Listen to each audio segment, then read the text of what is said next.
So you are elbow deep in potty training and you have hit the wall, or the fear, if you're in my case, of actually having to do the outings. I actually wanted to make an entire video of nothing but talking about introducing outings during potty training.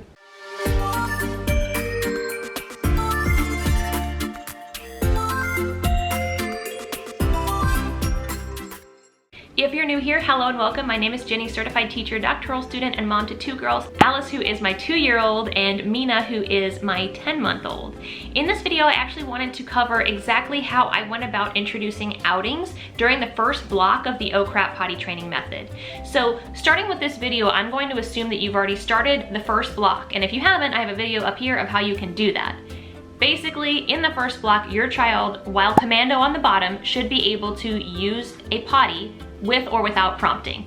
Part of block 1 is actually starting to do outings. And this part for me made me very nervous because I felt like I had it down in the house, but then when I started to try to leave the house is when I was really fearful. So I want to walk you through a couple of tips and tricks on how to make outings a little bit more manageable.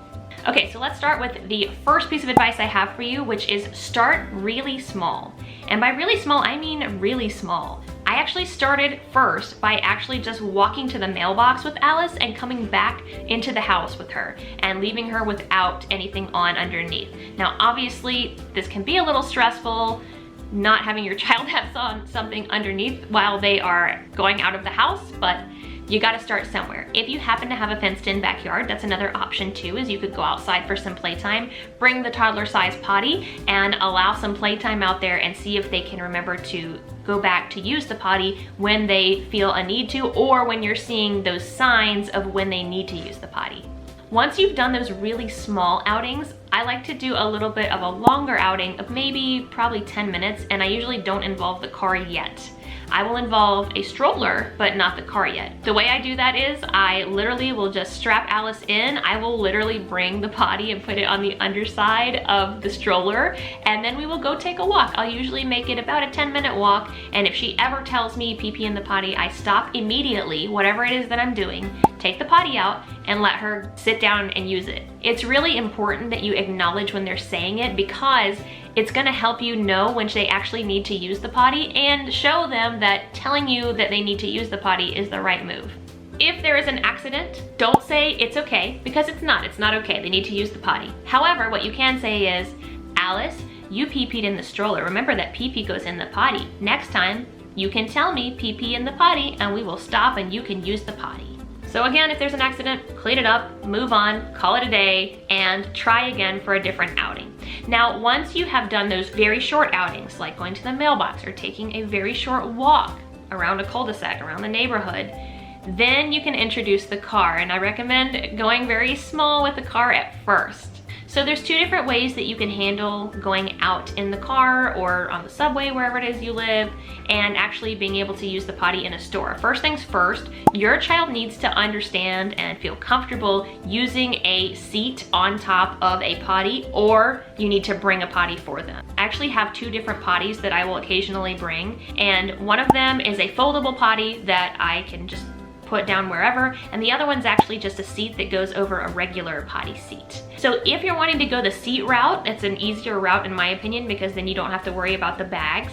I would suggest making sure your child has had a chance to practice at home sitting on a seat like that, because if you've only ever used an infant potty and then you go and you try to get them to use the potty and they've never sat on a toddler seat before, they're probably not going to want to do it. A good way I found to practice this is I would actually, when I would go in to use the bathroom, I would bring Alice with me and allow her to use the bathroom too, using the seat. And there was some sort of sense of pride and excitement over using the same potty that Mama does. So that's something that you could try if you want to introduce that seat before you try going on those longer outings. However, it is also completely fine to just throw that baby Bjorn in your trunk and in the bottom of the stroller and have it there for you, for your child to use the potty. Now, obviously, if you're walking the aisles of Target, that's gonna be a little strange, but you can always take them to the restroom and then have their toddler potty for them in the handicap stall, for example. So once you finally get to these car ride outings, what I like to do is, before I even try to go to a store and go in a store, I like to literally just take a car ride. I'll literally ride in the car for 10 minutes, just so she knows the feeling of being restrained in a car seat and understanding that that's not the place to use the potty. I also like to make sure that she knows that I have what she needs in order to use the potty. So something else cute that I'll do when we're actually going for a car ride outing is I will have her help me pack the potty seat into the bag so that she knows that it is there. And an easy way for you to kind of like check in with your child to make sure that they know that there is a potty is you could just say, Alice, where's the potty? And usually Alice will say, oh, potty right there. That helps remind them that the potty is somewhere accessible without being like, do you need to go potty? Because I find with my kid at least, she does not like that question.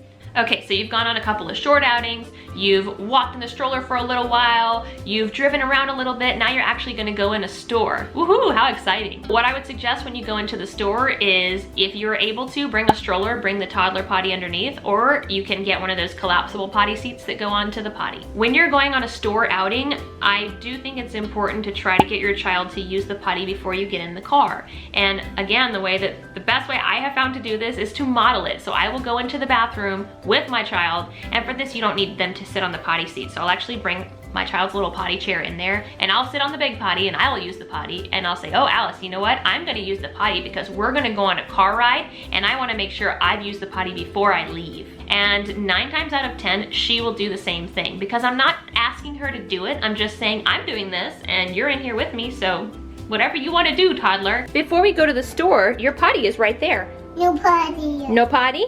Okay, if you need to go to the potty when we're at the store, you can say pee pee in the potty, okay?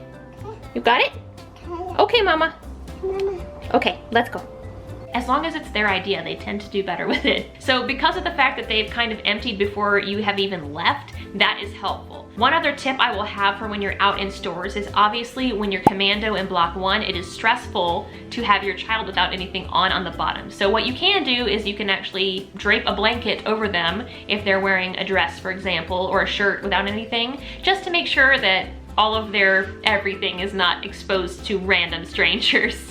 Outings are really tough, and I wanted to dedicate an entire short little video to this specifically because of the fact that it can be a big hiccup or a fear when you are trying to potty train your child and it's supposed to be something you're doing in block 1, but you're worried because you have block 1 down so well at home and you don't want to ruin it while you go out. So I wanted to make this video just to kind of let you know some of the pain points and experiences I've had and ways that I have seen success. Now I will tell you that we had one poop accident and that was horrific to clean up, but hey, you know what? It never happened again. Some of it is gonna have to be letting your child fail. And I know that's a bummer and you don't ever get mad at them for it, but you just remind them when there are those accidents that, hey, don't forget that, you know, we have a potty back here for you whenever you need it. I also want to tell you what exactly I pack in an outing bag when I'm going with Alice. So the things I will pack in an outing bag for Alice are, I will pack a change of clothes, I will pack a potty seat, and I will also either stash in the trunk or I will bring the foldable potty with a bag in it, because if I'm driving to a store that's 25 minutes away, a potty seat is not gonna do me any good if she needs to go 10 minutes into the car ride. So I do like having that kind of as a safety net. I'll literally just put the seat in the trunk, and then if she needs to go, I will sit her on the seat wherever we are. I find the Baby Bjorn is the easiest to just stick in your trunk because it is so small and easy to move, but any potty that you want to use is perfectly fine. It can seem like a hassle to bring all this gear to start with, but it's really to make sure that your child is successful, because every single time that they have a successful outing, they're going to be that much more confident in themselves in being potty trained. As you continue to go along the potty training process, you probably won't need that potty in your trunk anymore because your child will have learned how to hold it until they're at the store and you have that regular potty seat. But that's just my little suggestion for you in the interim until you feel comfortable doing that. I hope this video was helpful for you and you get some ideas and some peace of mind on how to do some outings with your newly potty trained child. If you like this video, give it a thumbs up and consider subscribing. I do all sorts of parenting, new mom, and educational content, and I would love to have you along for our journey here. I also will be uploading a block 2 video next week, so if you are curious about how to go about doing block 2, which includes wearing pants or something on the bottom, I am going to make a whole video all about that adventure too. I appreciate you watching, and I will see you next time. Take care.